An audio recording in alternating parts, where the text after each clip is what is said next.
नमस्कार। आप सभी से निवेदन कि अपना अपना स्थान ग्रहण करें। ढड्डा परिवार द्वारा आयोजित अहिंसा कार्यक्रम में आप समस्त विद्वज्जन का सादर अभिवादन। सर्वसाधारण को ये बात ज्ञात है कि हम यानी मनुष्य ईश्वर की अनुपम रचना है। हमारे पास वो सभी कुछ है जो अन्य किसी के पास नहीं है।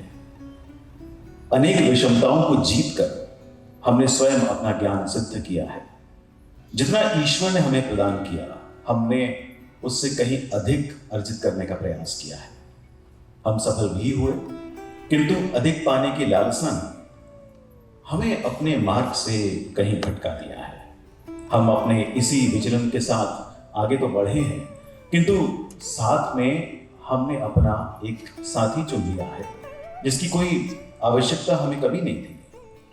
इसलिए वो साथी हमारे साथ था भी और है भी, और वो साथी है स्वार्थ, हमारा अपना निजी स्वार्थ। बस यही साहिबान एक बहुत बड़ी समस्या आ गई है। अपनी आवश्यकताओं के साथ हमने अपनी आवश्यकताओं का दायरा बहुत अधिक बढ़ा लिया है, और अब हम अपनी आवश्यकताओं के लिए नहीं जी रहे हैं, अपितु अपनी विलासिता को पूर्ण करने के उद्देश्य को जीने लगे हैं। हमारे स्वार्थ ने हमारे चारों ओर हमारे ही अस्तित्व के समापन की जैसे घोषणा कर दी है, किंतु फिर भी हम अपने संसाधनों का दोहन आवश्यकता से कहीं अधिक कर रहे हैं, और इसी कारण से हमारी प्रकृति का संतुलन बिगड़ रहा है। किंतु हम इससे अनभिज्ञ हैं। वर्तमान में अनेक संकेतों के माध्यम से हमें यह संदेश मिल भी रहा है कि हम प्रकृति से छेड़छाड़ ना करें, और इसका सीधा सा उपाय है कि हम सभी मिलकर अहिंसा का मार्ग चुनें, ताकि किसी भी प्रकार से प्रकृति का संतुलन असंतुलित ना हो।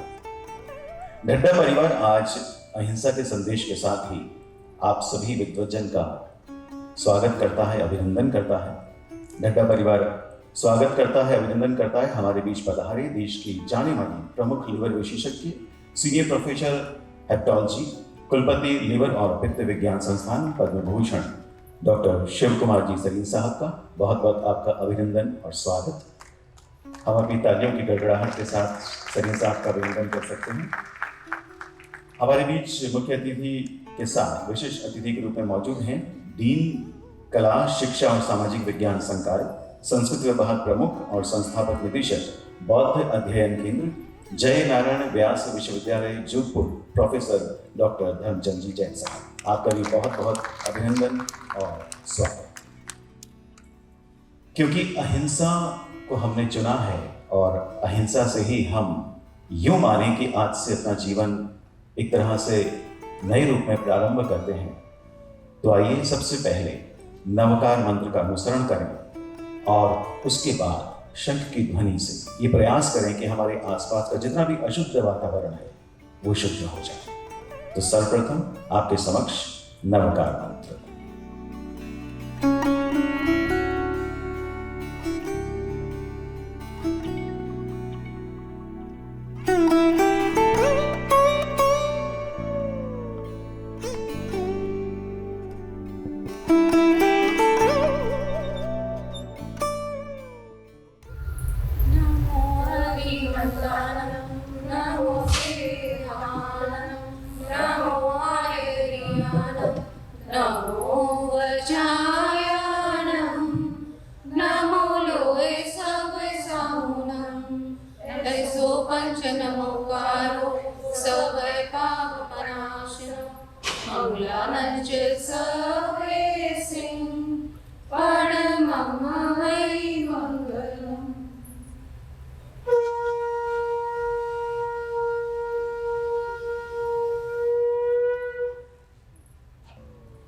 नवकार मंत्र और शंख ध्वनि के बाद आइए अब कुछ शब्दों के माध्यम से हम मिलते हैं हमारे बीच पधारे मुख्य अतिथि महोदय और विशिष्ट अतिथि महोदय से। देश के जाने माने प्रमुख लीवर विशेषज्ञ, सीनियर प्रोफेसर हेपेटोलॉजी, कुलपति लीवर और पित्त विज्ञान संस्थान, पद्म भूषण डॉक्टर शिव कुमार जी सरीन साहब, आज अपना कीमती समय इस कार्यक्रम के नाम किया है। हम आपके आभारी हैं। आपके वैज्ञानिक शोध ने यकृत रोगों के विज्ञान को समृद्ध किया है। भारतीय चिकित्सा परिषद के बोर्ड ऑफ गवर्नर्स के अध्यक्ष के रूप में आपने नीट और एग्जिट एग्जाम्स को शुरू करने में अपनी महत्वपूर्ण भूमिका निभाई है। डॉक्टर सलीम अपने क्षेत्र में दुनिया के शीर्ष चिकित्सकों में से एक हैं। भारत में गैस्ट्रोएंटरोलॉजी क्षेत्र में नंबर 1 पर हैं। 108 का H इंडेक्स के साथ आपके 730 से अधिक लेख प्रकाशित हो चुके हैं। कई सम्मान से आप विभूषित हैं। शांति स्वरूप भटनागर पुरस्कार, Henry L box gold medal, the world academy of medical sciences international award 2007 में भारत सरकार द्वारा आपको पद्म भूषण से नवाजा गया। आपने 1998 में हेपेटाइटिस के बारे में जागरूकता बढ़ाने के लिए हेपेटाइटिस से पीड़ित लोगों के अधिकार के लिए येलो रिबन अभियान शुरू किया। GNCTD के तहत आपने विश्व स्तर पर अपनी तरह का पहला लिवर और पित्त विज्ञान संस्थान खोला, उसकी स्थापना की। वंचित बच्चों के उत्थान के लिए आपने उदयन केयर ट्रस्ट के संरक्षक के रूप में ये कार्यभार वहन किया। हैप्पी स्कूल में हेपेटाइटिस शिक्षा कार्यक्रम में ब्रांड एम्बेसडर के रूप में हजारों शिक्षकों और छात्रों को आपने प्रशिक्षित किया है। बहुत बहुत आपका अभिनंदन और स्वागत। हमारे बीच जैसा कि आपको बताया विशिष्ट अतिथि के रूप में मौजूद हैं डीन कला शिक्षा और सामाजिक विज्ञान संकाय, संस्कृत विभाग प्रमुख और संस्थापक निदेशक बौद्ध अध्ययन केंद्र, जय नारायण व्यास विश्वविद्यालय जोधपुर की ओर से प्रोफेसर डॉक्टर धर्मचंद जी जैन साहब। दर्शन शास्त्र विशेषकर जैन धर्म और बौद्ध धर्म, संस्कृत और प्राकृत भाषा और साहित्य, ये आपकी रुचि के विषय रहे हैं। आपकी 6 पुस्तकों ने कई विद्यार्थियों का मार्गदर्शन किया है। बौद्ध प्रमाण मीमांसा की जैन दृष्टि से समीक्षा, बौद्ध प्रमाण मीमांसा, चिंतन के आयाम, जैन धर्म दर्शन, भारतीय परंपरा में समाज, ज्ञान मीमांसा और तर्क और जैन प्रमाण शास्त्र। 34 से अधिक पुस्तकों का संपादन, राष्ट्रीय और अंतर्राष्ट्रीय सेमिनारों में शोध पत्र और कुछ सत्रों की आपने अध्यक्षता की है। विभिन्न संस्थानों में व्याख्यान, राष्ट्रीय सेमिनार का आयोजन, विश्वविद्यालयों और शैक्षणिक संस्थानों में विभिन्न शैक्षणिक निकायों से जुड़कर आप कई देश का दौरा भी कर चुके हैं। अनेक सम्मान से सम्मानित डॉक्टर धर्मचंद जैन जिनवाणी मासिक जयपुर के मुख्य संपादक हैं और जोधपुर से सेवानिवृत्त होने के बाद अब जयपुर में निवास कर रहे हैं। बहुत बहुत आपका अभिनंदन और स्वागत। आप दोनों के स्वागत के साथ हम अनुरोध करेंगे जयदीप रड्ढा साहब से कि और परिवार के सभी सदस्यों से, श्रीमती सरिता जी रड्ढा, श्री वैभव रड्ढा, श्रीमती श्रुति रड्ढा और कुमारी वृद्धि रड्ढा से कि आप सभी मिलकर डॉक्टर शिव कुमार सलीम साहब का और डॉक्टर धर्मचंद जैन साहब का शॉल ओढ़ाकर और भेंट प्रदान कर स्वागत करें।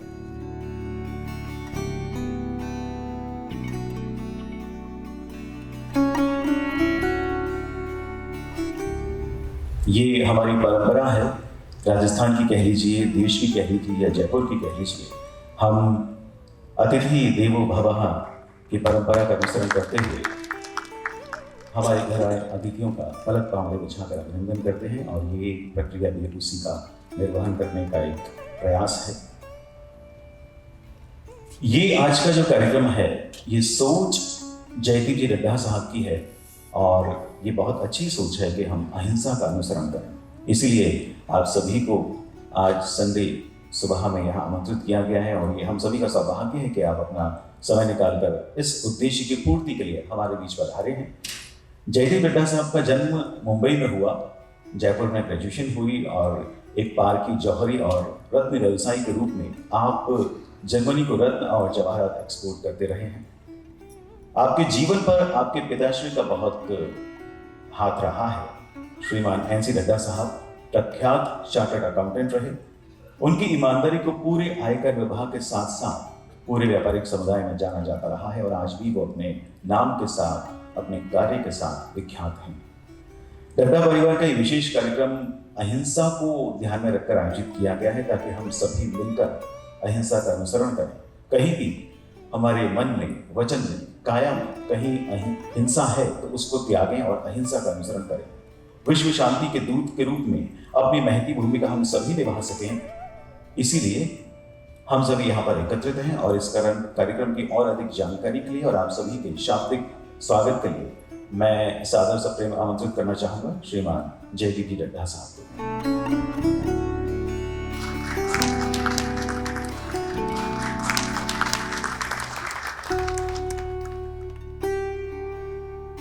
हमने आज के इस कार्यक्रम में अहिंसा के अनुसरण के साथ प्रार्थना को भी चुना है, क्योंकि प्रार्थना से बहुत संबल मिलता है। प्रार्थना से हम अपने इष्ट से सीधा जुड़ाव रख पाते हैं। उस बारे में बात करेंगे। पहले आप सभी के समक्ष जयदीप डड्डा साहब।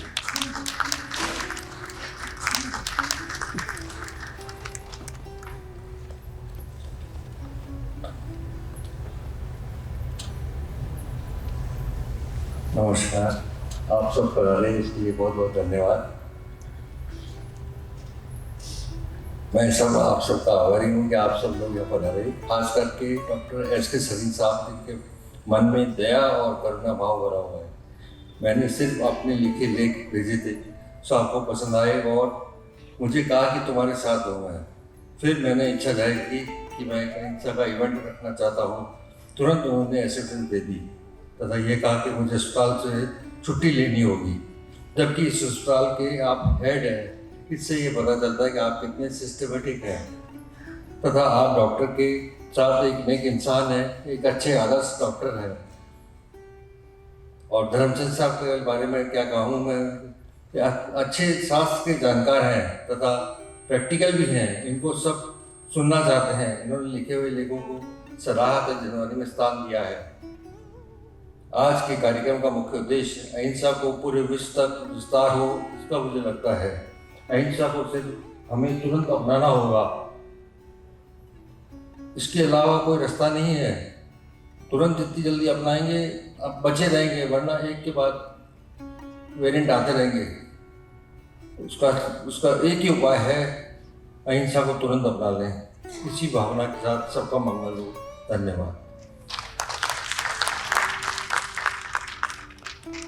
बहुत बहुत धन्यवाद जयदीप डड्डा साहब। ये आपका प्रयास है कि हम सभी आज अहिंसा की इस मुहिम से जुड़ने का एक और सफल प्रयास करने जा रहे हैं। हम अहिंसा की बात कर रहे हैं क्योंकि हम सभी अहिंसा के पक्षधर हैं, और ऐसा इसलिए क्योंकि अहिंसा में ही मन की अनंत शक्ति है, शांति है। जब जीवों को दुख पहुंचता है तो वो हिंसा है, जीवों की हत्या होती है तो वो हिंसा है, पेड़ अगर कटते हैं तो वो हिंसा है।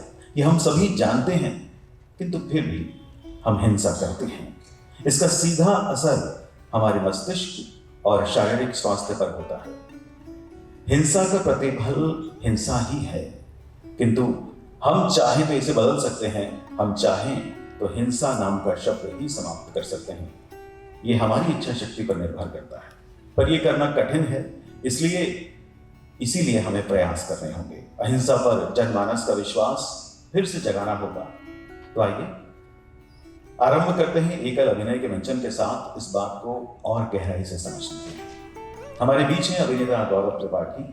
आप राजस्थान के पुष्कर से हैं। कई नाटकों में एक कलाकार के रूप में थिएटर से जुड़े गौरव जी ने राजस्थान तकनीकी विश्वविद्यालय से MBA किया है। कई सामाजिक कार्यों में आपका योगदान रहा है। नृत्य, गायन, वाद विवाद में भी आपकी रुचि रही है। अनेक सीरियल्स में आप एक्टिंग कर चुके हैं। एक विज्ञापन में हमारे अपने जयपुर के इरफान खान के साथ भी आप अभिनय कर चुके हैं। गौरव त्रिपाठी यहाँ पर जयदीप डड्डा द्वारा अहिंसा पर लिखे गए आलेख पर अपनी नाट्य प्रस्तुति आपके समक्ष देंगे। अब से कुछ ही पलों में मंच पर होंगे आपके साथ गौरव त्रिपाठी। इस प्रस्तुति का निर्देशन साहिल जी ने किया है।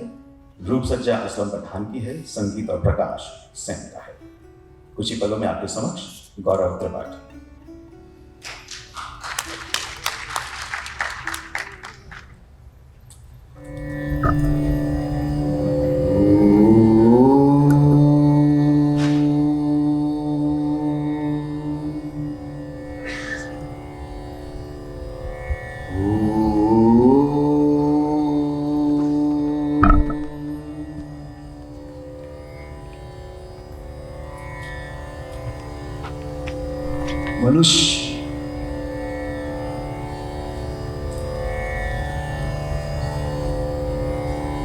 मनुष्य को सभी प्राणी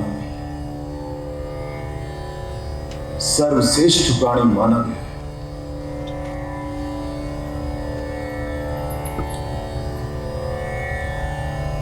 क्योंकि उसमें सोचने और समझने की शक्ति है। विकास के अध्याय को लिखने की क्षमता है, बुद्धि है, संवेदनशीलता है। मानव एक सामाजिक प्राणी है। वह एक भावना प्रधान जीवन जीता है। लेकिन आज का मनुष्य आवश्यकताओं के नहीं, अपितु इच्छाओं के वशीभूत होकर जीवन जी रहा है। अनगिनत विशेषताओं को समेटे हुए आज का यह मानव अपने ही विनाश की खाई खोदने में लगा हुआ है। यही कारण है जगह जगह गलाकाट स्पर्धा चल रही है। हर कोई एक दूसरे से आगे निकलने की होड़ में लगा हुआ है। आर्थिक संग्रह की लालसा निरंतर बढ़ती ही जा रही है। इसी का परिणाम है झूठा प्रदर्शन, आडंबर, दिखावा आदि का नशा छाया हुआ है। न कर्तव्य बोध है, न किसी नैतिक जिम्मेदारी का एहसास, न न्याय का ज्ञान है और न ही हृदय में प्रेम और करुणा की भावना शीश ले गई। आज के स्वार्थी मनुष्य ने अपने चारों ओर विनाश की ऐसी खाई खोद दी है जिसमें वह खुद ही फंसता चला जा रहा है। बीमारियां बढ़ रही हैं, कभी भूकंप जैसी त्रासदी का सामना करता है तो कभी सुनामी की चपेट में आ जाता है। अनेक प्रकार की प्राकृतिक आपदाओं से आज का मनुष्य घिरा हुआ है। इसका ताजा उदाहरण है कोरोना वायरस। जी हां, कोरोना वायरस। इस महामारी से आज पूरा विश्व हिला हुआ है। आइए, आप और हम समझते हैं कि यह महामारी हमारे सामने क्यों खड़ी है और हम इससे किस प्रकार बच सकते हैं।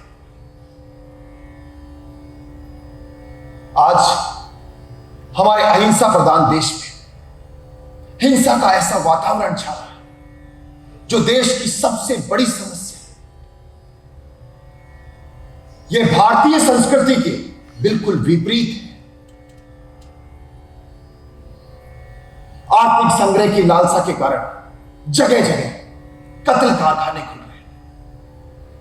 विदेशी मुद्रा के लोभ के कारण मांस का निर्यात किया जा रहा है।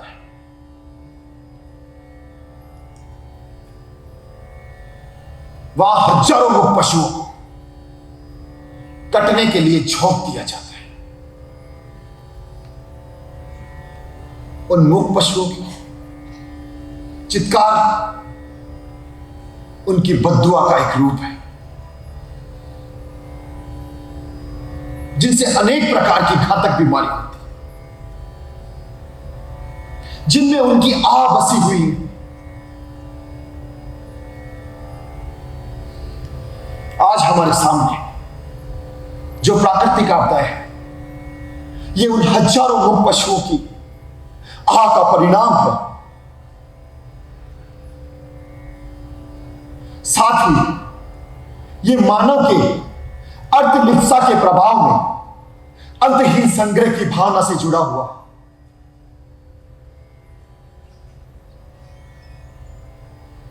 आज पर्यावरण के प्रति हमें सजग बनना है, जागरूक बनना है।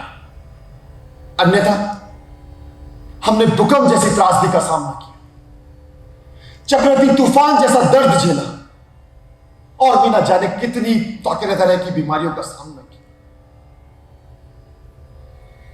वर्तमान में कोरोना काल यह हमें संदेश दे रहा है कि हम प्रकृति के साथ छेड़छाड़ ना करें। आज पूरा विश्व इस बीमारी का शिकार हो रहा है। किसी भी जीव को दुख पहुंचाना हिंसा है और हमने घोर हिंसा की। इसी का फल है आज पूरे विश्व में अशांति का माहौल। हमने अपने सुख के पीछे किसी का दुख नहीं देखा। इसी का परिणाम है कोरोना वायरस।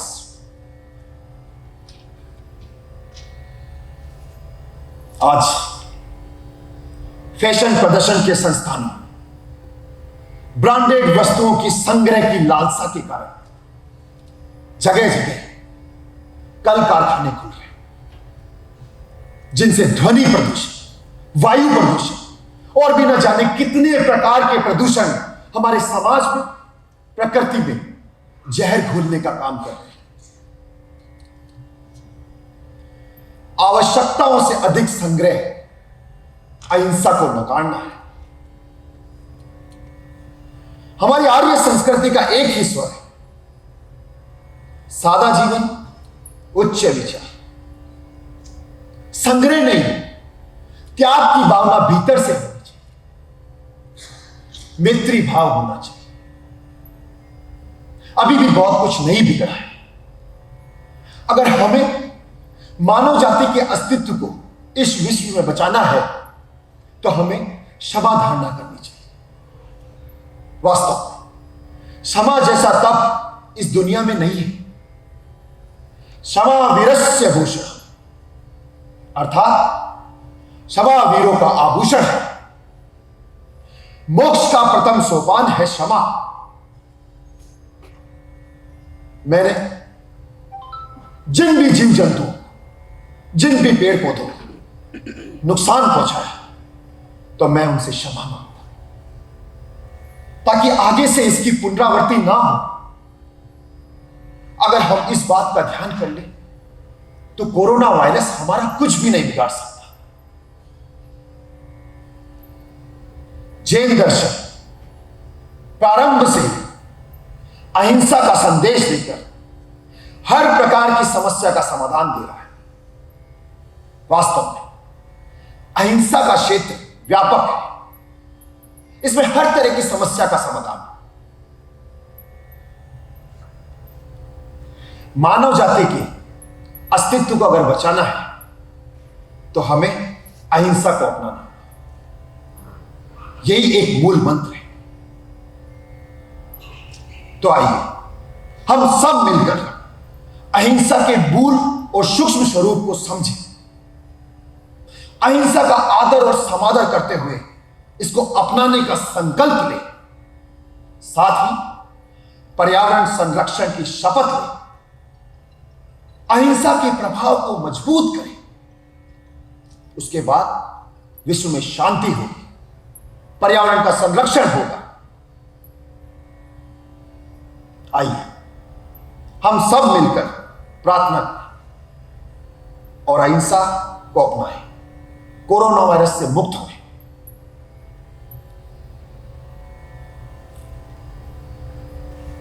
ओम सर्वेषां स्वस्ति भवतु। ओम सर्वेषां शांति भवतु। ओम सर्वेषां पूर्णत्वम्। ओम सर्वेषां मंगलम्। ओम शांति शांति शांति।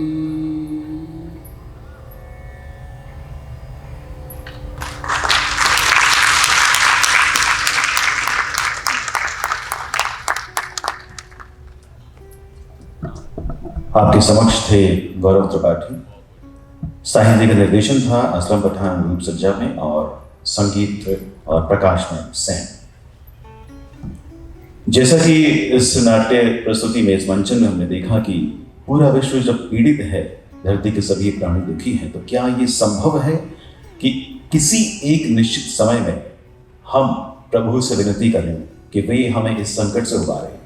क्योंकि जब समस्या सभी जगह एक सी है तो की गई प्रार्थना सभी जगह एक सी हो सकती है। यदि पूरे विश्व के मनुष्य एक निर्धारित समय पर प्रार्थना करते हैं तो ये मान सकते हैं कि वो प्रार्थना अधिक प्रभावशाली होगी। विभिन्न देश, जाति, धर्म, संस्कृति और परंपराओं से परे हम प्राणी मात्र के लिए करें ये प्रार्थना। आप सभी को एक प्रार्थना करनी है। हम इस प्रार्थना के साथ ही समापन करेंगे और आप सभी जब ये प्रार्थना करेंगे तो आपके अंतर्मन में एक आवाज जरूर आएगी, अहिंसा की। हमारे बीच अब बाल संबल संस्था के बच्चे हैं। ये संस्था जयपुर के दिल्ली रोड पर चंदवासी में अरावली की पहाड़ियों के बीच में स्थित है, जहां निराश्रित आदिवासी पिछड़े बच्चों के उत्थान के लिए कार्य किया जाता है। इन बच्चों को शिक्षा, संस्कार और स्वावलंबन के साथ खेलकूद, नृत्य, संगीत और शिल्पकला में भी पारंगत किया जाता है। आज ये सभी बच्चे पंचशील जैन के निर्देशन में एक बहुत ही लुभावनी प्रार्थना लेकर आए हैं और पिछले कुछ समय में इन बच्चों ने इस प्रार्थना को तैयार किया है। तो हम इन सभी बच्चों को पंचशील जैन साहब के साथ यहाँ आमंत्रित करना चाहिए। आइए बच्चों, माइक थोड़ा बच्चों के हिसाब से सेट कर दीजिए।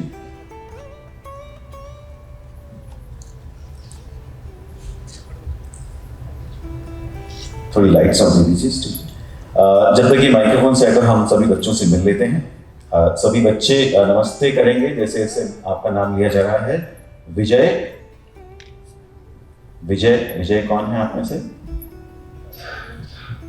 चलिए कोई नहीं, हम बच्चों से वैसे ही मिल लेते हैं। हमारे बीच जो बच्चे यहाँ मंच पर खड़े हैं उनके नाम हैं विजय, अशोक कुमार, मनीष कुमार, मुकेश, आशीष यादव, नीलकेश कुमार और ललित कुमार। आप सभी की तालियां बच्चों का उत्साह बढ़ा सकती है। नमस्ते।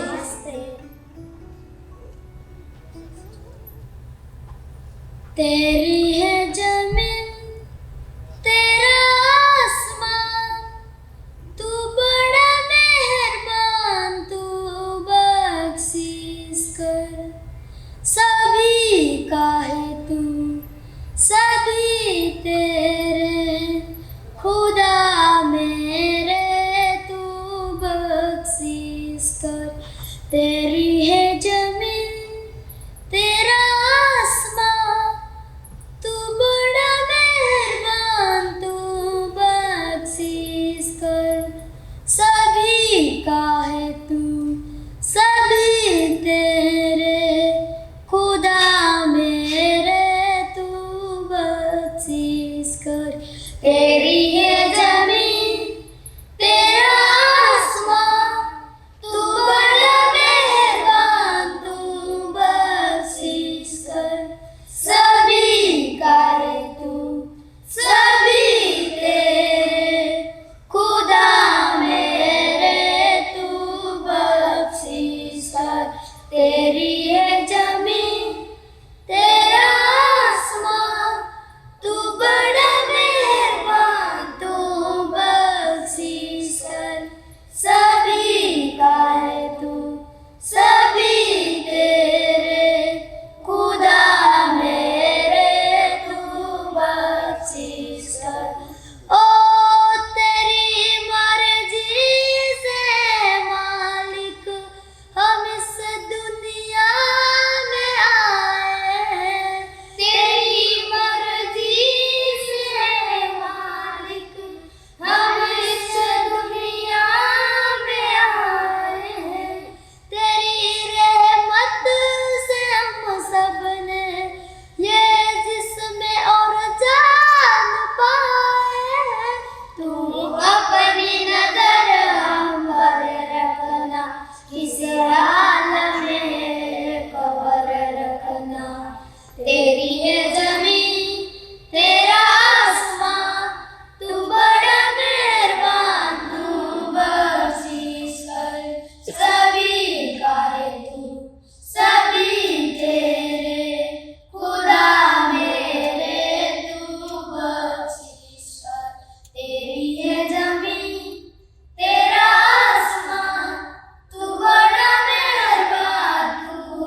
हम अमीर हों गरीब हों, चाहे बच्चों की तरह हों, अगर अहिंसा हमारे मन में है तो हम एक बहुत अच्छा संदेश पूरे विश्व को दे सकते हैं। यही इन बच्चों ने प्रयास भी किया।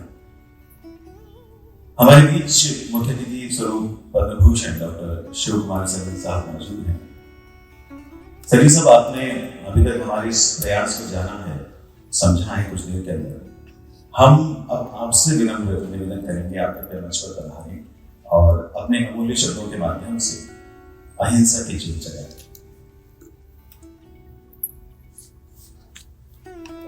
चिकित्सा के क्षेत्र में जो भी व्यक्ति जुड़ा होता है, जिस भी पद पर होता है, उसका प्रयास एक तरह से अहिंसा का ही होता है कि वो जीव को मरने से बचाता है, रक्षा करता है। यही अहिंसा का एक प्रयास है, यही हमें करना है। सरवल साहब ने अपने क्षेत्र में जो उपलब्धि हासिल की है, उनका यही प्रयास रहा है। मंच पर आदरणीय पद्म भूषण डॉक्टर शिव कुमार जी सरवल साहब।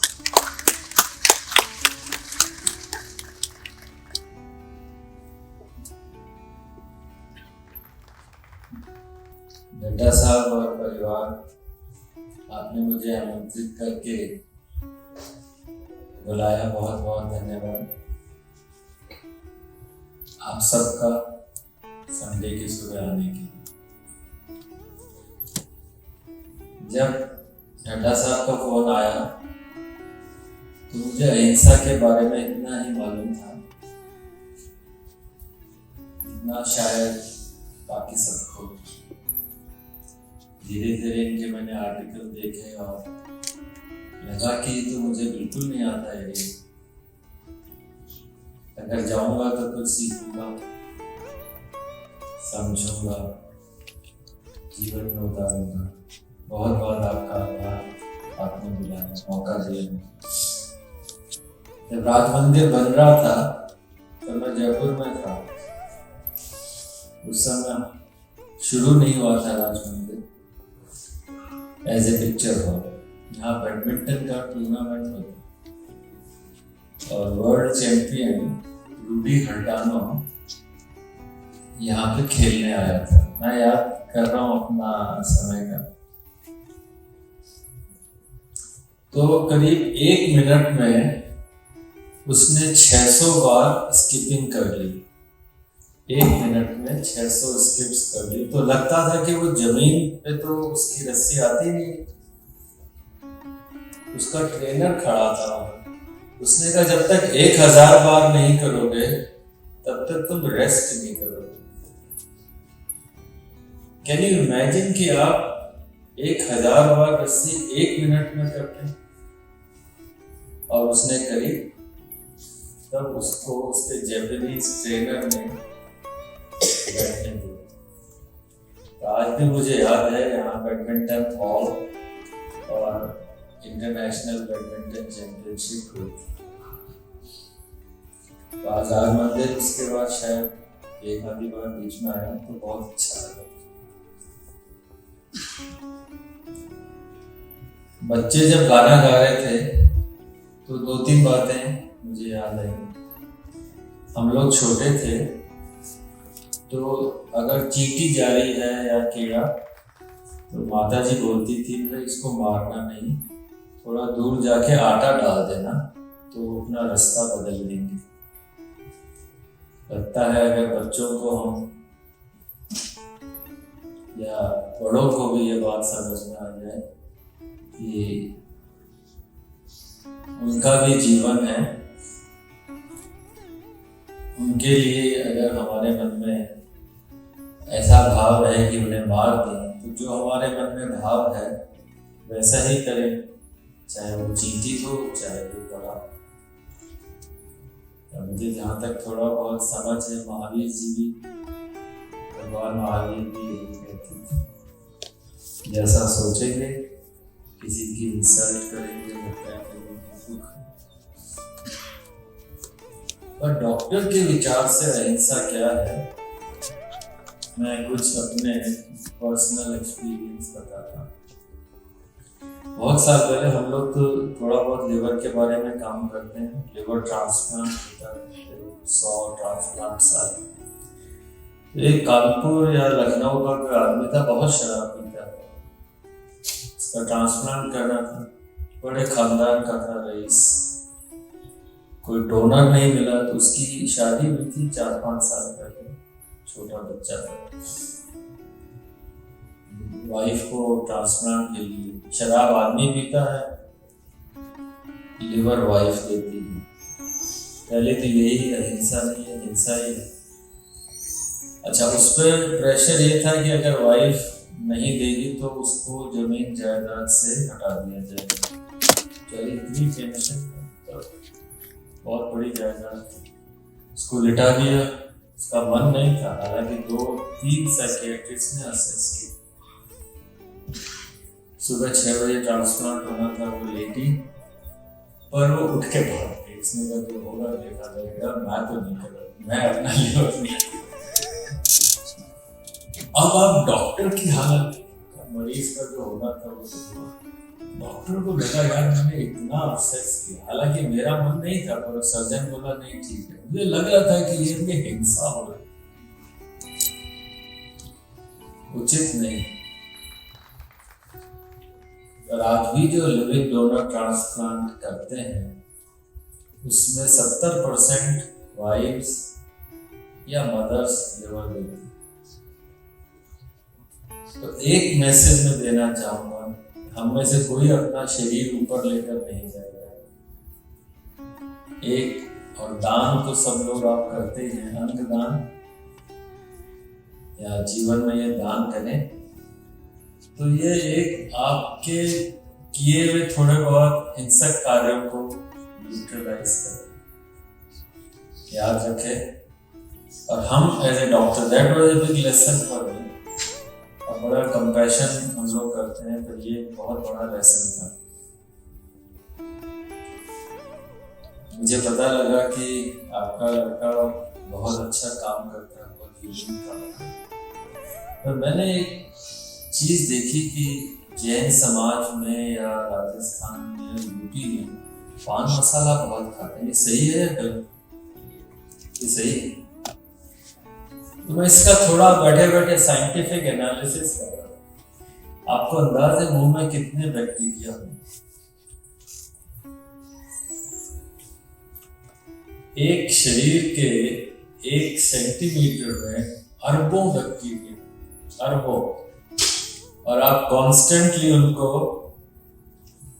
मार रहे हैं।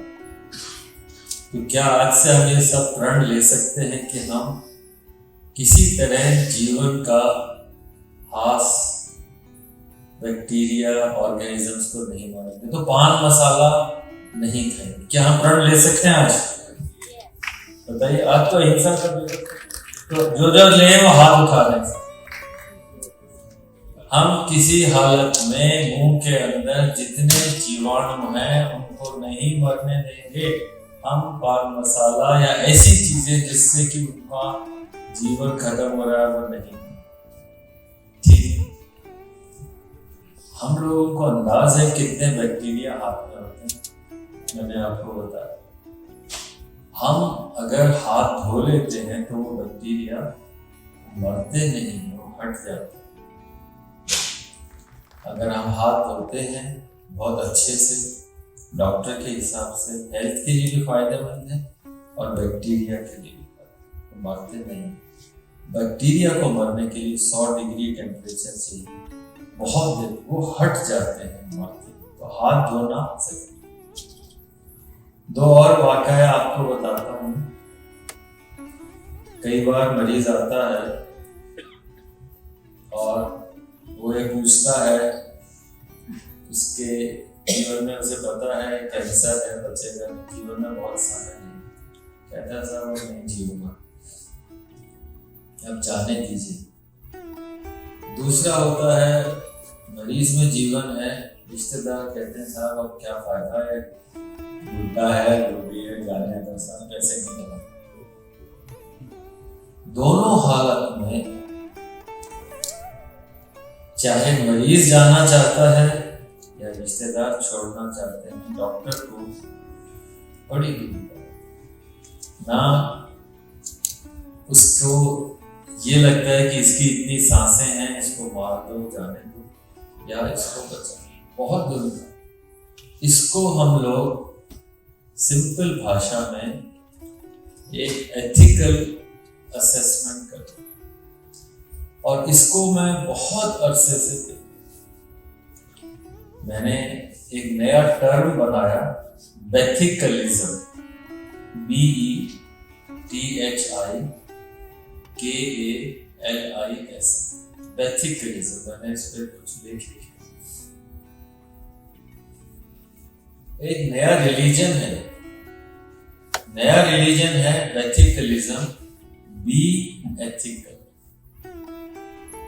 हर धर्म में, जैनिज्म, बुद्धिज्म, जुडाइज्म में इज्म वर्ड, हिंदुइज्म, पर एक सब धर्मों का सेंटर एथिकल।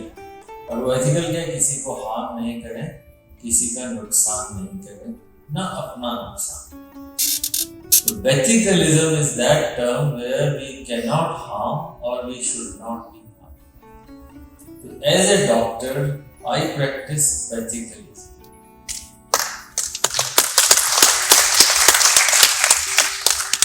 और Bethicalism मिडिल पाथ है, ना इमोशंस के कारण, ना कि वो बहुत अमीर है तो मेरी मेडिसिन बदल जाएगी, मेरा पर्चा बदल जाएगा, वो नहीं होगा। दोनों तरीके से अगर आप एथिकल काम करेंगे, so be ethical is I think part of ahimsa. खाने के बारे में मैंने गड्ढा साहब से कहा, भोजन के बारे में मैं आपको बताऊं। हम लोग सोते हैं कि नहीं सर? हर जना सोता है, जो नहीं सोता वो मत सुनिएगा, जो सोते हैं इस बात को ध्यान से सुनिएगा। सब लोग सोते हैं ना सर? एक बार हाथ उठाए जो नहीं सोते हैं। नहीं सोते हैं, सब सोते हैं। तो आप सोचते हैं कि जो खाना आप खा रहे हैं वो आप खा रहे हैं, वो आप नहीं खा रहे। आपके अंदर 1.5 किलोग्राम बैक्टीरिया आंतों में होते हैं, 1.5 kg। इतने बैक्टीरिया हर व्यक्ति में है कि पूरी दुनिया की पॉपुलेशन को 3 गुना से 5 गुना ज्यादा कर सके। आपके पेट में पूरी पॉपुलेशन से 5 गुना ज्यादा बैक्टीरिया पेट में, वो आपके अंदर जी रहे हैं। उनको भी तो सोना है, उनको भी तो नींद आनी चाहिए। और 2017 का नोबेल प्राइज इसी पे मिला, मेडिसिन का, सर्कीडियन रिदम। तो जैनिज्म में, बुद्धिज्म में और जूश कल्चर में, जुडाइज्म में है 6 बजे से शाम 6 बजे तक खाओ, 6 बजे के बाद मत खाओ। ये है ना सर? तो प्रैक्टिस करते हैं, आई एम श्योर आप करते हैं। कोई जना इसको तोड़ता नहीं है। उसका फायदा क्या? आप अगर 6 बजे खाना खा लेंगे और फिर नहीं खाएंगे, आप खाना खाते हैं उसके 2 घंटे बाद तक बैक्टीरिया काम करता है, वो प्रोसेस करता है। आपने खाना खाया, बैक्टीरिया ने उसमें से कैलोरीज निकाली, फैट निकाली, एनर्जी निकाली, लिवर में गई, लिवर से ब्रेन में गई। आप खाने के आधे घंटे में नहीं सो पाते, 2 घंटे बाद सोते। जब बैक्टीरिया शांत होते हैं तब सो पाते हैं। अगर आप 11 बजे खाएंगे तो बैक्टीरिया भी जगा रहेगा। आप हत्या कर रहे हैं उन बैक्टीरिया को, ओवरवर्क करा। तो खाना 6 बजे ही खाना है, 7 बजे, सूर्यास्त के बाद नहीं। इसके बड़े फायदे हैं। वही खाना अगर 6 बजे खाया और वही खाना 11 बजे खाया, आपका वेट 15% बढ़ जाएगा। आप चाहते हैं मोटे होना? कोई चाहता नहीं चाहता। आप चाहते हैं खूब खाएं, मोटे नहीं। यही चाहते हैं। जयपुर में जितना अच्छा खाना, तो बड़े होटल हो गए, LNB, हम लोग LNB में खा लो, या फिर मोटे नहीं हो, खा तो 1-2 किलो कलाकंद खा लो, पर मोटे मत। जल्दी खाएंगे, बैक्टीरिया जल्दी सोएंगे। ये पूरी साइंस है। रात को कैसे होगा, सुबह, वो दिनचर्या सब भूल गए। तो ये एक, और भारत में जैसे यहाँ 100 लोग 200 लोग हैं, उसमें से 1/3 33% का फैटी लिवर है, लिवर में फैट। वो कब होगा? आप लेट खाएंगे। अच्छा, पहले क्या होता था, सब पत्तल में खाना मिलता था, अब वो प्लेट है, प्लेट का साइज भी बड़ा होता जा रहा है। तो मेरा विचार है कि डेजर्ट प्लेट की होती है ना, जिसमें मिठाई लास्ट में खाते हैं डेजर्ट, उसी को मेन प्लेट बनाए। मेन प्लेट की तरफ मत जाए। अगर मेरी बात से सहमत हो तो आज से प्रयोग करें कि dessert plate is your main plate, और एक बार ले लें तो दोबारा नहीं खाएं, दोबारा सर्विस नहीं है। आप में से कितने लोग 100 साल जीना चाहते हैं? हाथ खड़ा करें। हेल्दी होके। अरे भाई 100 साल नहीं जीना चाहते, ऐसे कैसे लोग यार? जो 100 साल जीना चाहते हैं हाथ खड़ा करें। सब जीना चाहते हैं बेटा साहब। तो 3-4 छोटे नुस्खे हैं, बाकी तो भगवान के हाथ में, कि दुनिया में 2.5 सुख हैं। पहला सुख निरोगिता, दूसरा सुख घर में माया ना, दूसरा सुख रात को नींद आ जाए, और आधा सुख पूरी दुनिया। A good sleep, a good healthy body, 2 बड़े सुख है, बाकी सारी दुनिया। तो नींद कैसे आएगी अगर आप टाइम पे नहीं खाएंगे और उठेंगे नहीं, तो आपकी निरोगी काया कैसे बनेगी? बाकी सब तो आना जाना है। तो अगर हम चाहते हैं 100 साल जीना, तो ये बहुत ज़रूरी है। अहिंसा के 2 और छोटे से मैं वाकया बताऊँ। एज ए डॉक्टर, हमारे यहाँ मरीज आया है और इतनी उम्मीद से सब रांची से आए, यहाँ से आए, और वो मरीज मर जाए। हम लोग इतना प्रयास करें पर नहीं, हर आदमी तो नहीं बचता, तो दिल बड़ा दुखता है। तो एक बार दलाई लामा साहब हमारे ILBS में आए। मैंने दलाई लामा साहब से पूछा कि साहब, जब मरीज आता है उसके साथ रिश्तेदार आते हैं, मरीज मर जाता है तो सारे रिश्तेदार रो लेते हैं, 13 दिन तक साथ रहते हैं, तो वाइफ को, हस्बैंड को बहुत सांत्वना मिलती है। तो डॉक्टर के साथ तो कोई नहीं। वो आए, उसकी बॉडी ली और बॉडी समझ के ले गए, पर उसकी मरीज की आत्मा तो वही नहीं। हमने इतना 15 दिन 10 दिन प्रयास किया, तो हम भी तो कुछ बन गए उसके, वो हमारा बन गए। तो डॉक्टर को कौन सांत्वना दे? डॉक्टर के दिल का दुख कोई नहीं समझता। तो मैंने ये सवाल दलाई लामा साहब से पूछा, हमारे अस्पताल में थे तो समय मिल गया। तो बोले कि पहले सोचा आधा मिनट, तो बोले जब मैं 13 साल का था तो मेरे गुरुदेव होते थे और मैं रोज जाता पूजा करता। गुरुदेव उनके बीमार पड़ गए, दलाई लामा साहब। तो बोले, मैंने गुरुदेव से पूछा, गुरुदेव आप चले जाएंगे तो मेरा क्या होगा? बोले अच्छा कल आना। फिर पूछा, अगले दिन आना।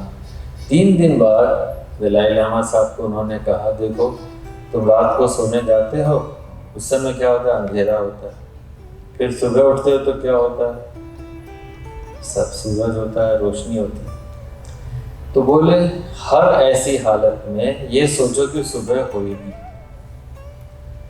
अगर तुम्हारा मरीज मर गया, तुम्हारा दिल दुखी हुआ, तो ये मत सोचो कि एंड ऑफ लाइफ है। ये सोचो कि सुबह अगले मरीज में मैं ज़्यादा अच्छा करूँगा, और उससे बड़ी सांत्वना मिलेगी। मुझे लगा यार इसमें तो अपन ने किया पर कमी रह गई, अगले वाले में ज़्यादा प्रयास करें, शायद बच जाए।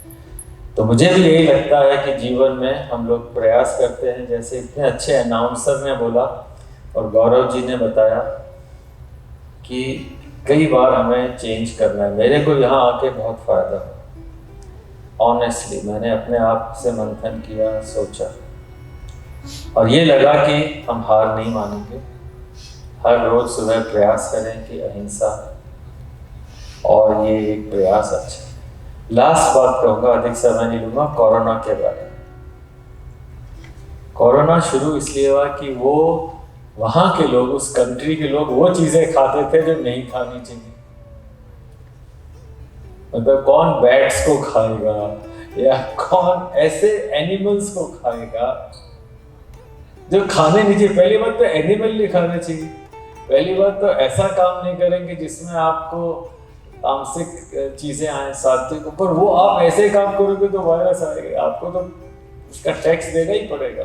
तो ये चीजें जो हैं हमें अपने भोजन, अपने आहार और ऑफ कोर्स हमें ध्यान रखना है कि जो हम करेंगे वो हमारे बच्चे और ग्रैंड चिल्ड्रन करें। इन सब बातों के साथ as a doctor I am attached to this concept, I am very happy. और मैं चाहूँगा कि लोग 3-4 चीज़ें याद रखें।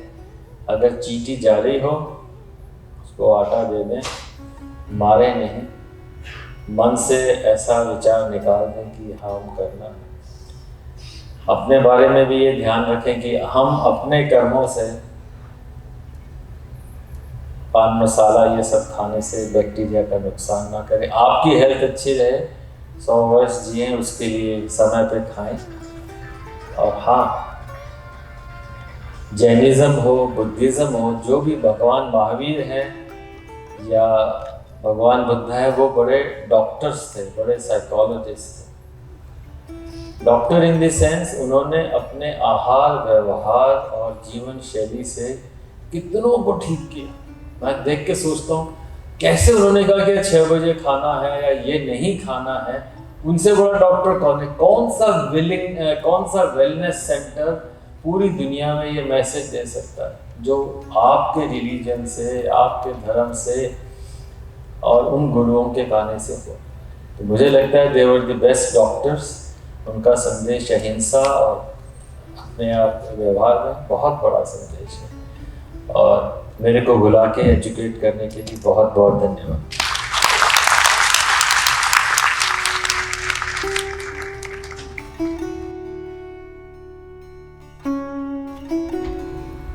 बहुत बहुत आभार आदरणीय पद्म भूषण डॉक्टर शिव कुमार जी सरीन साहब।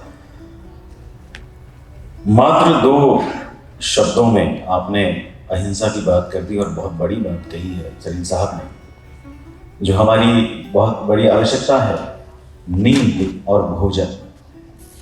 इन 2 बातों से ही हम अहिंसा को अपना सकते हैं। सरीन साहब ने बहुत उम्दा उदाहरण दिया और सरीन साहब ने ये भी कहा कि हम एनिमल क्यों कहें।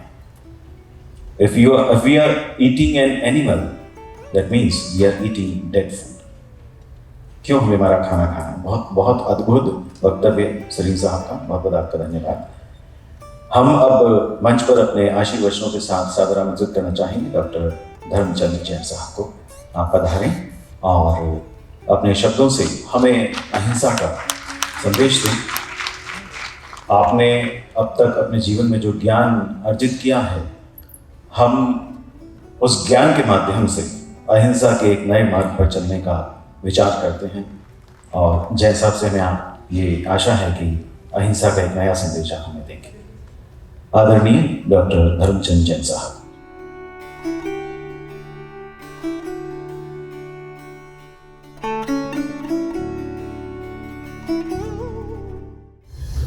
नमो सिद्धाणम। अहिंसा के उपासकों को नमस्कार। आदरणीय जयदीप ढिक्का जी और इस सभा के मुख्य अतिथि डॉक्टर एस के सरीन साहब, यहाँ कई गणमान्य महानुभाव विराजमान हैं, श्री नाथ कोठारी साहब, डॉक्टर सुषमा सिंह जी, मेरे मित्र गौतम जी, कई सभी को मेरा नमस्कार। ये पावन अवसर है जो जयदीप ढिक्का जी के द्वारा निर्मित किया गया है। उनके कुछ आलेख जिनवाणी पत्रिका में प्रकाशित हुए। उनकी जब ये कोरोना रोग आया तो भावना बनी कि इस प्रकार के रोगों का कारण हिंसा है और अहिंसा जीवन में होगी तो इस प्रकार के वायरस के द्वारा उपद्रव उत्पन्न नहीं होंगे। एक बहुत ही सूक्ष्म उनका ऑब्जर्वेशन है और ये सही है कि हिंसा का परिणाम प्रतिहिंसा होती है हम जिसको दुखी करते हैं उसके साथ वैर बांधते हैं, जिसकी हिंसा करते हैं उसके साथ शत्रुता उत्पन्न करते हैं, चाहे वो छोटा प्राणी ही क्यों न हो, और वह भी बदला लेना चाहता है, प्रतिहिंसा करना चाहता है। हम उन सूक्ष्म जीवों को आंखों से नहीं देख पाते पर वो हैं। डॉक्टर इस बात को जानते हैं, साइंटिस्ट इस बात को जानते हैं। कितनी ही और जैन धर्म भी ये कहता है कि पूरे संसार में, पूरे लोक में सूक्ष्म जीव व्याप्त है, यहां भी व्याप्त है जहां मैं खड़ा हूं। और हमारे शरीर के भीतर भी, जैसा भी डॉक्टर साहब ने कहा, अरबों बैक्टीरिया हमारे शरीर में है। पेट में उन्होंने पूरी पॉपुलेशन का 5 गुना बैक्टीरिया बताया।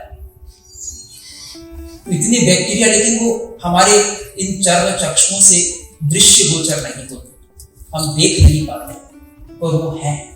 तो हिंसा का भाव हो या किसी भी प्रकार की हिंसा हो, यद्यपि वहां वायरस को सीधा चोट नहीं पहुंचाई गई, लेकिन जिन प्राणियों का भक्षण किया गया, जिन प्राणियों की हिंसा की गई, जिनको अपना आहार बनाया गया, उन प्राणियों में भी बैक्टीरिया है, उन प्राणियों में भी वायरस है। वो वायरस, वो प्राणी, वो बैक्टीरिया, वो फिर मनुष्य पर हमला करते हैं और मनुष्य आहत होता है पर कारण को नहीं जानता। वो और प्रतिहिंसा में उतर आता है, इनको नष्ट किया जाए। पर हिंसा प्रतिहिंसा इस जगत में चलती रही तो कोई समाधान नहीं होगा। समाधान अहिंसा ही है, और यह अहिंसा का समाधान जितने महापुरुष हुए, चाहे वो भगवान महावीर हुए हों, गौतम बुद्ध हुए हों, या आधुनिक युग में महात्मा गांधी हुए हों, या कोई दार्शनिक हुआ हो, प्लेटो हुआ हो, अरस्तु हुआ हो, या कोई भी धर्म दर्शन हुआ हो, भारत में, भारत के बाहर, चाहे हिंदू धर्म हो, वैदिक परंपरा हो, चाहे भगवत गीता हो, चाहे मनुस्मृति हो, कोई भी ग्रंथ हो, धर्म हो, पुराण शास्त्र हो, सिखिज्म हो, यहूदी के जैसे बात करें तो कोई भी धर्म दर्शन हो, सभी अहिंसा की बात करते हैं, सभी अहिंसा का समर्थन करते हैं। इस अहिंसा के जब आगमों का अध्ययन करते हैं तो 5 लक्ष्य दिखाई पड़ते हैं। एक है आत्मशुद्धि। अहिंसा का पालन हमको अपनी शुद्धि के लिए करना चाहिए। हिंसा करेंगे वैर बंधेगा, और इसको समझाने के लिए कर्म का सिद्धांत भी दिया गया कि हम जैसा कर्म करते हैं वैसा फल मिलता है।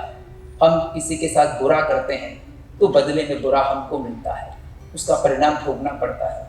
हमको शुद्ध रहना है तो हम अहिंसा का पालन करें, मैत्री रखें सब प्राणियों के प्रति, मित्ति में सब हुए सु, सभी प्राणियों के प्रति मैत्री भाव हो, हिंसा का भाव किसी प्राणी के प्रति न हो। इस तरह की भावना रखेंगे तो स्वयं की आत्मा शुद्ध होगी। दूसरों के प्रति हिंसा का भाव, दूसरों के प्रति द्वेष का भाव, दूसरों को अपनी सुख सुविधा का साधन बनाना और उनकी हत्या के लिए तैयार रहना, उनको कुछ न मानना, ये आत्म अशुद्धि का कारण है।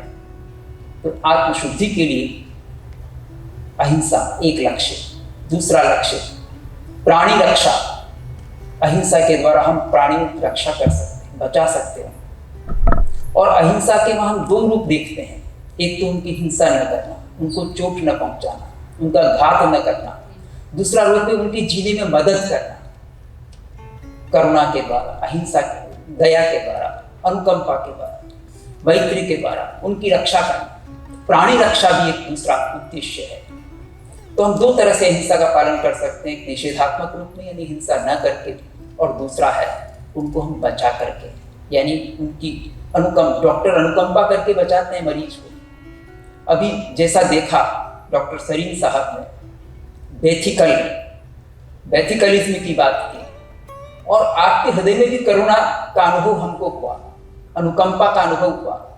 ऐसा प्रायः लोग नहीं समझते हैं कि डॉक्टर के मन में भी इतना दर्द होता है। डॉक्टर को दूसरी दृष्टि से देखा जाता है कि डॉक्टर तो केवल पैसे का मित्र है, इस रूप में लोग देखते हैं। पेशा भी है और पैसा भी है, उनका पैसा तो है, लेकिन पैसा होने पर वो ध्यान देते हैं, पैसा नहीं होने पर मरीज का ध्यान नहीं देते। ऐसा लोग समझते हैं, पर आपने जो भाव रखे तो लगता है कि डॉक्टर में भी दिल होता है, अनुकंपा होती है, करुणा होती है।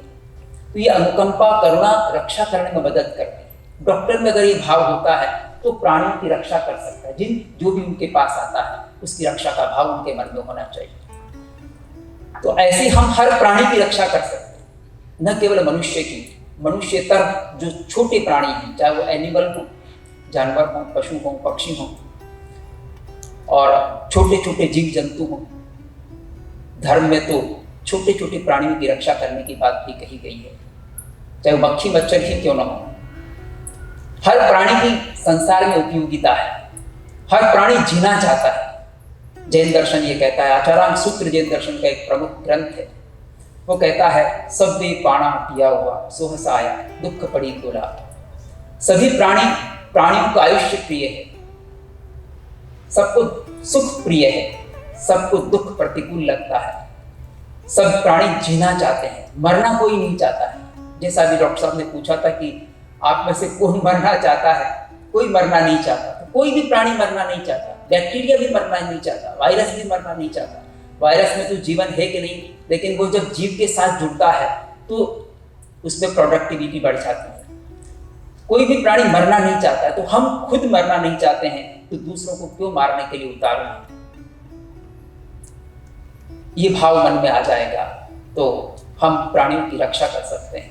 आचार्य सूत्र तो यह भी कहता है कि तुम भी वही हो जो दूसरे प्राणी हैं, तुम्हारे जैसे अन्य प्राणी हैं, तो अन्य प्राणियों की भी रक्षा करना तुम्हारा धर्म है, तुम्हारा कर्तव्य है। सब्बे सिंह जीवितम पियम, सबको जीवन प्रिय है। तो उनको अगर इस आत्मीयता के साथ हम देखेंगे, जानेंगे, तो उनकी रक्षा करने का भाव हमारे मन में जागेगा कि जैसा मैं हूं वैसा वो है। यद्यपि उनमें यह हो सकता है कि प्राण शक्ति कम हो हमारे से, उनमें इतना बड़ा शरीर न हो, बुद्धि न हो, मन विकसित न हो, 5 इंद्रियां न हो, हम जैसा प्राणी न हो, लेकिन वो भी जीना चाहता है, मरना कोई नहीं चाहता। तो हम क्यों ना उनके साथ इस प्रकार चिंतन करके उनकी जानबूझ करके हिंसा न करें। हिंसा भी 2 तरह से की जाती है, एक बिना प्रयोजन के हिंसा की जाती है और एक आवश्यकता होने पर हिंसा की जाती है। हम बिना प्रयोजन के भी हिंसा करते रहते हैं, हिंसा का समर्थन करते रहते हैं, और हिंसा करने वालों करने की स्वयं नहीं करते, कभी करवाते हैं, और कभी हिंसा की हुई वस्तुओं का उपयोग करते हैं। तो उन उपयोग करने की वस्तुओं से भी हानि होती है, इस जगत की, इस विश्व की हानि होती है। इस पर हमारा ध्यान नहीं जाता कि विश्व की हानि हमारे द्वारा हिंसा में प्रयुक्त वस्तुओं से भी, चाहे वो मांसाहार के रूप में हो, चाहे वो प्रसाधन सामग्री हो, चाहे वो अन्य प्रकार की वस्तुएं हों, उन वस्तुओं का उपयोग करने से भी हिंसा को बढ़ावा मिलता है, उसका व्यापार बढ़ता है। तो जहाँ जहाँ हिंसा बड़े स्तर पर हो रही है, उससे अगर हम तिलांजलि दे सकें कि ये मेरे इस तरह का उपयोग न करने से कुछ तो जीव जगत को अभयदान मिलेगा। अभयदान का मतलब वो निर्भय बनेंगे, उनको भय रहित बनाना है, निर्भय बनाना है। हर व्यक्ति निर्भयता पूर्वक जीना चाहता है, तो मैं क्यों उनके भय का कारण बनूं। और अहिंसा भीतों के लिए शरण है, जो भयभीत हैं उनके लिए शरणभूत होती है अहिंसा। भगवती अहिंसा भीयाणम दिव्य शरण, भीत जनों के लिए, भीत प्राणियों के लिए, यानी डरे हुए प्राणियों के लिए शरणभूत होती है। अहिंसा तस्थावर सब भूय खेमंकरी, अहिंसा तो त्रस और स्थावर समस्त प्राणियों के लिए क्षेम करने वाली है, कल्याण करने वाली है। किसी के लिए भी अहिंसा अमंगलकारी नहीं है। तो सबका कल्याण करने के बाद, यानी विश्व कल्याण की बात उसमें है। मेरा जब ढड्डा साहब ने पूछा था कि क्या आपका विषय रहेगा, तो मैंने कहा विश्व कल्याणकारिणी अहिंसा। अहिंसा विश्व का कल्याण करने वाली है, तो मैं उसी पे फोकस करूंगा। विश्व क्या है? विश्व ये जो ब्रह्मांड है वो अपनी जगह, अपने स्थान, अपने से चलता है, लेकिन विश्व में अगर हम दो ही तत्व हैं, या तो जीव है या अजीव है। विश्व में 2 ही प्रकार के तत्व हैं, तो हम अजीव तत्व का दुरुपयोग न करें, और जो जीव जगत है, जीव जगत में परस्पर एक दूसरे के लिए जीने में सहयोगी बने, परस्परोपग्रहो जीवाना, तो विश्व का कल्याण होगा। पर हम एक दूसरे को हानि पहुंचाने में लगे रहते हैं, एक दूसरे को की टांग खींचने में लगे रहते हैं, या उसको निष्प्राण बनाने में लगे रहते हैं, अपने स्वार्थ के लिए, अपने माने हुए मानवीय स्वार्थ के लिए, लोभ के लिए, लालच के लिए, सुख सुविधा के लिए कई कारणों से हम हिंसा करते हैं। वो हिंसा, और सम्मान के लिए भी हिंसा करते हैं। जैसे ऑनर किलिंग होती है, सम्मान के लोग हिंसा करते हैं। मेरी बेटी दूसरे जाति में अगर संबंध कर लेती है या मेरे से बिना पूछे संबंध कर लेती है, शादी कर लेती है, तो मैं उसको मारने के लिए उतारू हो जाता हूं। कोई प्रेमी पत्नी प्रेमी से मिलकर पति की हत्या करवा देती है। समझ में नहीं आता कितना छोटा कितना छोटा सोच है, उसके लिए हिंसा। पर ये तो ऑनर किलिंग नहीं, ये तो स्वार्थ की किलिंग है। पर ऑनर किलिंग भी होती, बेटी की हत्या करवा देता है पिता। तो ये किलिंग के कई कारण होते हैं। तो जन्म के लिए भी, जन्म के अवसर, जन्म के लिए भी होता है, मरण के लिए भी होता है, मान सम्मान के लिए भी होता है। यह आचार्य सूत्र कहता है। हिंसा किसी धर्म के लिए भी हिंसा होती है। जो धर्म का सही स्वरूप नहीं जानते, धर्म के प्रति आग्रहशील होते हैं, कट्टर होते हैं, वो लोग धर्म के नाम पर भी हिंसा को उतारू हो जाते हैं। पर धर्म हिंसा का कहीं समर्थन नहीं करता। प्रत्येक धर्म, चाहे वो इस्लाम हो, चाहे वो ईसाई धर्म हो, कोई भी धर्म मूल रूप में हिंसा को प्रोत्साहित नहीं करता, हिंसा का समर्थन नहीं करता। लेकिन इसके जो फॉलोअर्स हैं वो उस प्रकार की व्याख्या करते हैं, और फॉलोअर्स अपने ही धर्म को सच मानकर दूसरों की हिंसा के लिए उतारू होते हैं। पर वो ठीक नहीं है, मानवता के लिए ठीक नहीं है। अहिंसा का तो महत्व अब संयुक्त राष्ट्र महासंघ ने भी स्वीकार कर लिया है, और गांधी जी का जो जन्मदिन है वो विश्व अहिंसा दिवस के रूप में मान्य हो गया है। यानी अहिंसा को विश्व चाहता है, क्योंकि हमारी सत्ता, हमारा जो अस्तित्व है वो दूसरे प्राणियों पर टिका है। इसलिए तीसरा अहिंसा का लाभ है पर्यावरण संरक्षण। पर्यावरण की रक्षा करने के लिए हमको अहिंसा का पालन करना चाहिए। पर्यावरण सुरक्षित रहेगा तो हम सुरक्षित रहेंगे, पेड़ पौधे बचेंगे, पेड़ पौधे रहेंगे, चिड़िया चहकती रहेगी, मयूर नृत्य करते रहेंगे, या अन्य प्राणी अपने अपने स्थान पर सुखी रहेंगे। तो कोई भी प्राणी किसी को जानबूझकर पीड़ा नहीं देना चाहता। एक मनुष्य ही जानबूझकर पीड़ा देता है। अन्य प्राणी अपने सुरक्षित रास्ते से आते हैं, चले जाते हैं, जानबूझकर इतना किसी को कष्ट नहीं देते, केवल पेट भरने के लिए वो हिंसा करते हैं, उससे ज्यादा हिंसा नहीं करते। पर मनुष्य की हिंसा की कोई सीमा नहीं है। वो हिंसा में सुख देखता है, निष्प्रयोजन भी हिंसा करता है, दूसरों को पीड़ित करता है। तो ये पर्यावरण की रक्षा भी तभी संभव है जब अहिंसा की पालना हो। चौथा बिंदु, अगर अहिंसक समाज होगा तो वो उन्नत समाज होगा।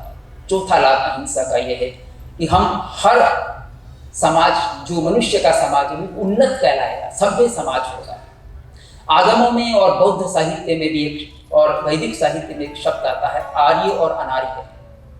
आर्य अनार्य को हम समझते हैं कि कोई क्षेत्र होगा, लेकिन जब धम्मपद को देखते हैं और जैन आगमों को देखते हैं तो वहाँ कहते हैं कि जो हिंसा करता है वो अनार्य है, और जो हिंसा नहीं करता है वो आर्य है।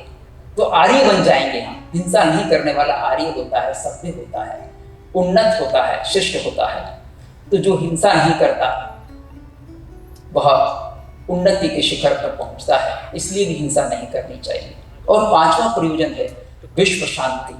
समस्त विश्व की शांति के लिए, चाहे मानव समाज की शांति हो, चाहे वह अन्य प्राणियों के लिए शांतिप्रद हो, उसके लिए भी हिंसा त्याज्य है।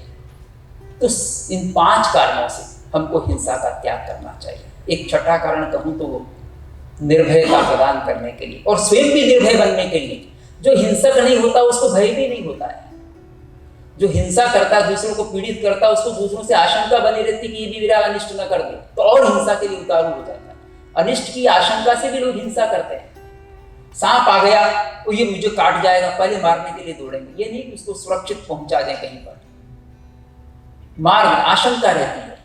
अमुक आ गया तो जरूरी नहीं कि वो मारेगा, कोई आवश्यक नहीं है।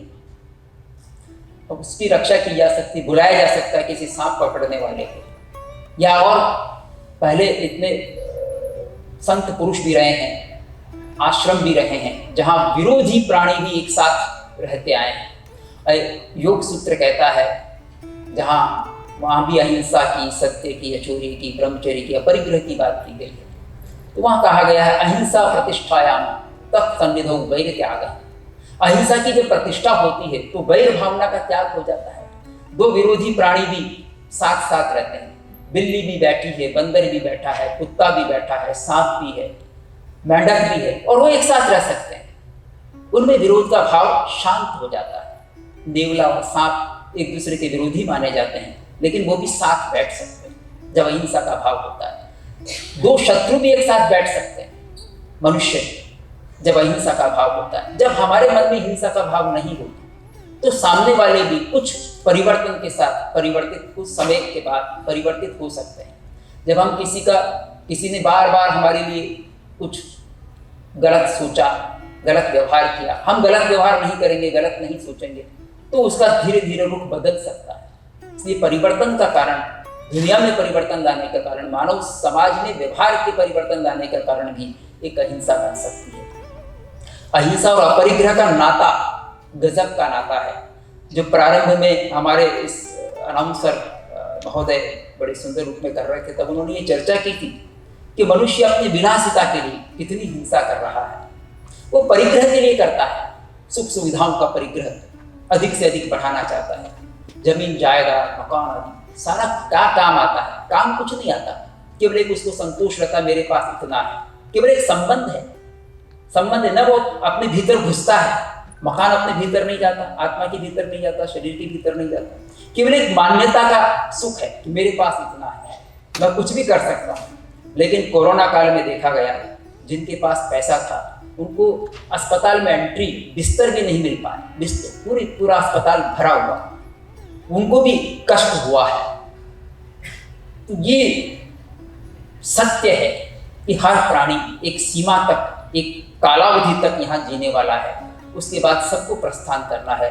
सारी संपत्ति को, चाहे वो चक्रवर्ती रहे हों, उनको भी जाना पड़ा, सारा साम्राज्य छोड़कर जाना पड़ा।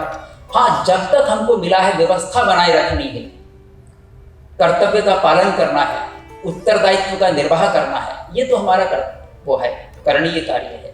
लेकिन उससे अधिक ममता रखना, उपयोग करने का अधिकार हमारा है, लेकिन ममता रखना और ममता रख करके एक सीमा में जीना, अन्य प्राणियों को उसमें बाधक समझना, ये सही सोच नहीं है। और सही सोच बनाने के लिए, बहुत खुशी से जीने के लिए बहुत अधिक नहीं चाहिए। जिसके पास ज़्यादा है वो ज़्यादा दुखी हो सकता है, पर जिसके पास कम है वो ज़्यादा सुखी भी हो सकता है। पर यहाँ से ठीक करना पड़ेगा, ऐसा आवश्यक भी नहीं है। निर्धन व्यक्ति के मन में भी बहुत इच्छाएं अगर हों तो वो दुखी जीवन जिएगा। जिसके मन में इच्छाएं कम होंगी, कामनाएं कम होंगी, चाह कम होगी और उदार विचार होंगे, व्यापक विचार होंगे, वो ज़्यादा सुखी जीवन जी सकता है।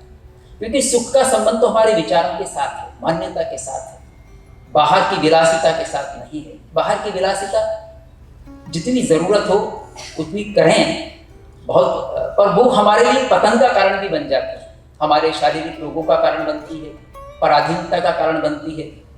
तो वह विलासिता, हिंसा के द्वारा जो जन्मे विलासिता है, वो हमारा ही नुकसान करती है, किसी और का नहीं। ये जब समझ में आएगा तो हिंसा से और रुक सकते हैं, हिंसा से दूर जा सकते हैं। इसलिए सुखी जीवन, समृद्ध समाज, उन्नत राष्ट्र और मैत्रीमय विश्व की अगर हमको रचना करनी है तो अहिंसा की पालना विश्व स्तर पर करनी होगी, हर को दिल से करनी होगी और सबके प्रति मैत्री भाव का विकास करना होगा। ये मैत्री की बात वैदिक परंपरा में भी कही है, मित्रस्य चक्षुषा समीक्षामहे, मित्र की आंखों से देखूं मैं सबको, सभी मेरे मित्र हैं।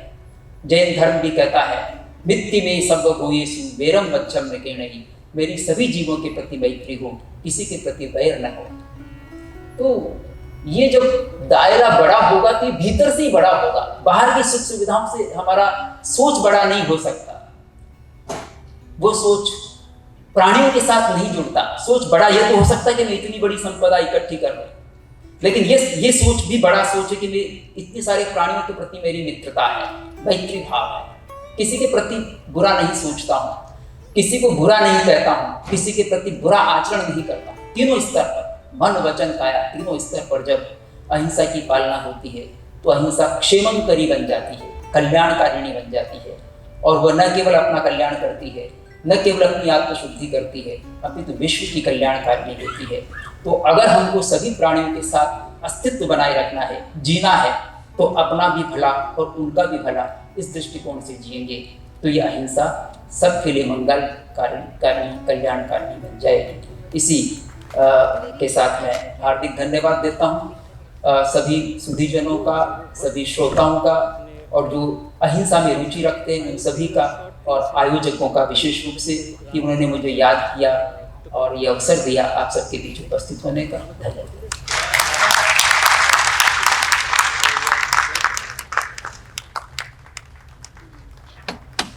कुछ ही शब्दों में डॉक्टर धर्मचंद जैन साहब ने जो प्रयोजन बताया है उसमें नियोजन हमें सिर्फ इतना करना है कि किसी की हिंसा नहीं करनी। आइए अब एक लघु फिल्म के माध्यम से हम अहिंसा के सूक्ष्म और मूल स्वरूप को समझने का प्रयास करें। एक लघु फिल्म आप सभी।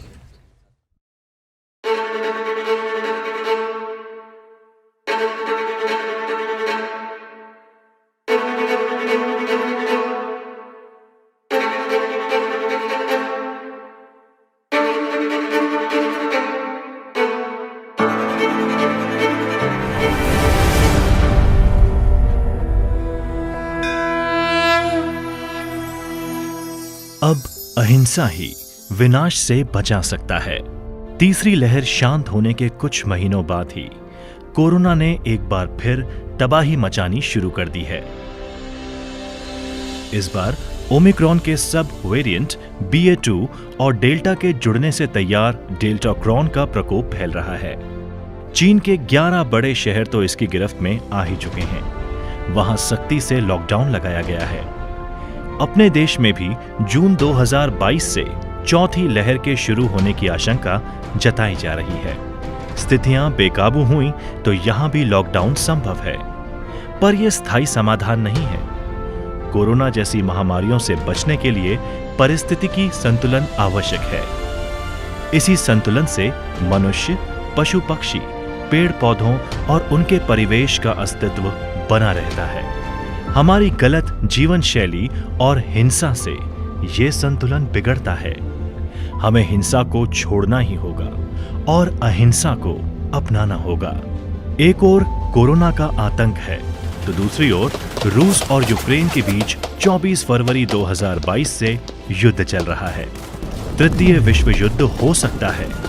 बदकिस्मती से परमाणु हथियारों का उपयोग हुआ तो परिणाम विनाशकारी होंगे। कितना विनाश हुआ या होगा इसका आकलन करने वाला भी कोई नहीं बचेगा। हम सभी जानते हैं कि पहले और दूसरे विश्व युद्ध में करोड़ों लोग मारे गए। दूसरे विश्व युद्ध के दौरान 1945 में तो अमेरिका ने जापान के हिरोशिमा और नागासाकी शहरों पर परमाणु बम का भी इस्तेमाल किया था। दोनों शहर बिल्कुल तहस नहस हो गए थे। उस समय जब इतनी संख्या में लोग मारे गए तो वर्तमान में क्या होगा? आज के परमाणु हथियार तब से कई गुना अधिक शक्तिशाली हैं। ईश्वर ना करे तृतीय विश्व युद्ध हुआ तो प्रलय निश्चित है। हमें हिंसा पर रोक के लिए कुछ तो करना होगा, वरना कैसे बचेगी ये धरती? कैसे बचेंगे हम? कोरोना वायरस और युद्ध के विनाश से बचने का अब अहिंसा ही एक उपाय है।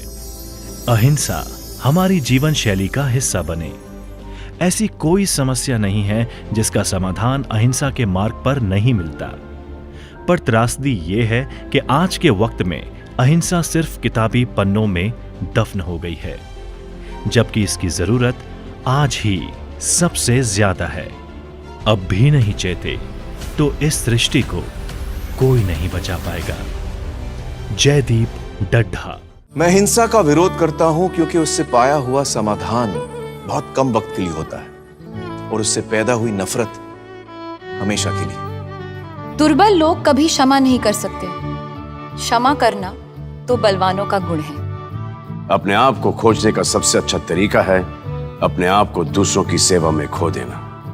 अपने उद्देश्य में दृढ़ विश्वास रखने वाला एक सूक्ष्म शरीर इतिहास के रुख को बदल सकता है। मैं मरने को तैयार हूं पर ऐसी कोई वजह नहीं जिसके लिए मैं मारने को तैयार हूं। व्यक्ति अपने विचारों से निर्मित प्राणी है। वो जो सोचता है वही बन जाता है। खुशी तब मिलेगी जब जो आप सोचते हो, जो आप कहते हो और जो आप करते हो वो एक है। आप मानवता में विश्वास मत खोइए। मानवता सागर की तरह है। अगर सागर की कुछ बूंदें गंदी हैं तो सागर गंदा नहीं हो जाता।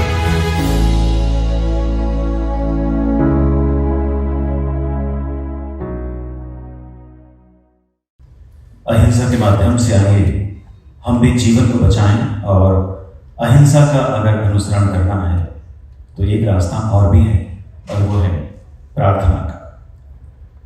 यूं तो प्रार्थना जिस समय की जाए उसी समय फल देती है, पर नियम का जो महत्व है उसे नकारा नहीं जा सकता। जो भी प्रार्थना करें, हम जितनी भी देर करें, एक नियम बांध कर करें। ये बिल्कुल ऐसा ही जैसे एक दिन में हम ढेर सारा भोजन करके कई दिन जीवित नहीं रह सकते, ऐसे ही हम एक साथ बहुत सारी प्रार्थना करके कई दिन तक उस प्रार्थना को न करके एक नियम तोड़ेंगे। प्रतिदिन एक निश्चित समय पर नियम पूर्वक की गई प्रार्थना आपकी शक्तियों को जागृत करेगी और फिर आपके गुणों में निरंतरता आएगी। तो ये जो प्रार्थना है, आज सुबह 11 बजे का एक समय है, और इसी समय हम ये कामना कर रहे हैं कि पूरे विश्व में इस प्रार्थना को किया जाए। आप एक व्यक्ति पूरा विश्व में अपने सभी जानकारों तक इस प्रार्थना को पहुंचाने का प्रयास करें। इस मंच से मैं कुछ शब्दों को बोलूंगा और आपसे विनम्र आग्रह है कि मेरे साथ आप इस प्रार्थना को दोहराएं। ये प्रार्थना कुछ समय में आपको मिल जाएगी। अभी मेरे साथ दोहराएं और ये प्रयास करें कि प्रतिदिन 11 बजे हम पूरे विश्व को इस प्रार्थना में संलग्न करें। आइए हम प्रार्थना करते हैं। हे प्रभु, हमें हिंसा की मनोवृत्ति से मुक्त करें और सद्बुद्धि दें ताकि अहिंसा के मार्ग पर चल सकें। हम अपने शब्दों, विचारों, भावनाओं और व्यवहार से कभी किसी का नुकसान नहीं करें। स्वार्थ से ऊपर उठकर प्रकृति में संतुलन और समन्वय बनाए रखें। हे प्रभु, हमें युद्ध से बचाएं ताकि शांति, न्याय और सुकून का जीवन जी सकें। हम किसी से नफरत नहीं करें, प्रेम, करुणा और परोपकार के रास्ते पर चलें। हम निराशा और अवसाद से उबरें। हमें हमेशा आशाओं और उम्मीदों की रोशनी मिले। हे प्रभु, हम सभी बीमारियों और महामारियों से दूर चुस्त तंदुरुस्त जीवन जीने में मदद करें। हमें भुखमरी से उबारें ताकि दुनिया में कोई भूखा ना सोए। यदि हमने अपने जीवन में किसी का बुरा किया है तो कृपया हमें क्षमा करना।